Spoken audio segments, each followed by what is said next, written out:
Donc ici, nous avons un véhicule donné par des partenaires.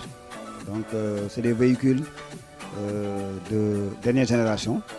Alors ça permet aux apprenants, à la sortie, ils seront toujours en phase avec le milieu professionnel.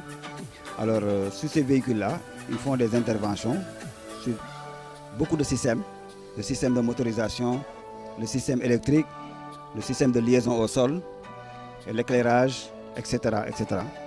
Après le premier semestre, on va essayer de faire ce qu'on appelle une maintenance systématique pour que, au deuxième semestre, qu'on puisse les réutiliser.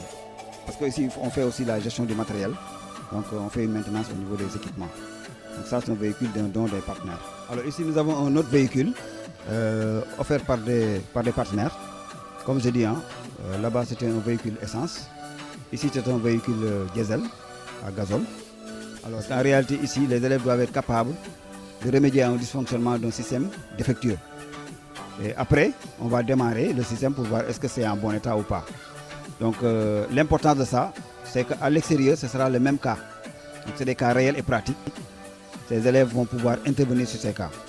Donc, ils ont un avantage parce que si on fait des choses sur des véhicules qui ne fonctionnent pas ou bien des systèmes qui ne fonctionnent pas, avec la réalité, c'est autre. Et ici, ce sont des véhicules qui fonctionnent, des systèmes qui fonctionnent. Ce qui fait qu'à chaque fois qu'il y a un problème, l'apprenant est prêt à aller au charbon. Il est en train de diagnostiquer pour voir quelle est la défectuosité du système de freinage. Dès l'instant que la machine lui donne un peu le défaut, c'est à lui maintenant de voir c'est à quel niveau. Lui, il le recueille à partir d'ici, donc avec la machine à l'intérieur. Alors, regardez bien, ici c'est pour le remplissage. Donc il va avec le bouchon, il va mettre un bouchon ici et il va purger le circuit de freinage en réalité. Donc il le met à ce niveau avec son bouchon. Alors ici nous avons un étrier de frein. Alors ici nous avons des éléments comme les biellettes de fixation, ainsi de suite, ainsi de suite. Alors ici nous avons l'amortisseur. Voilà, ce sont les éléments là qu'on peut identifier sur le système de freinage.